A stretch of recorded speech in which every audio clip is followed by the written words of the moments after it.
Okay.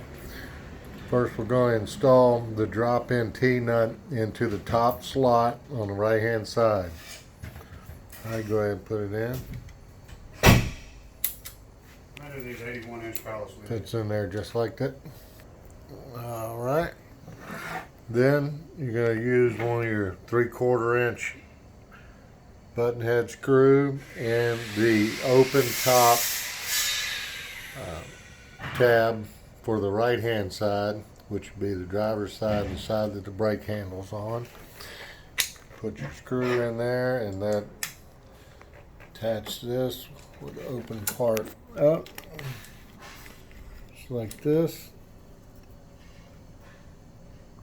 Alright, and we're going to come to the other side and do the same thing.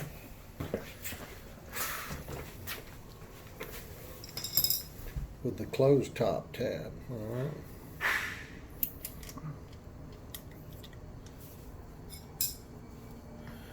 This uses a 3/16 inch Allen wrench, which you should have gotten one of those with your treadmill when it came.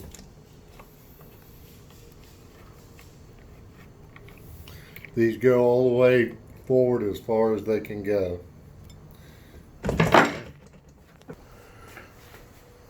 Okay, once those are in, they should look like this.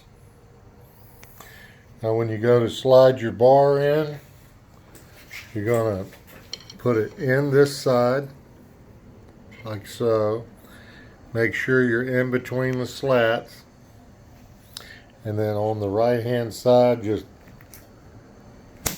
push down. Good firm push, and that will lock that in place. That's what it looks like when it's done.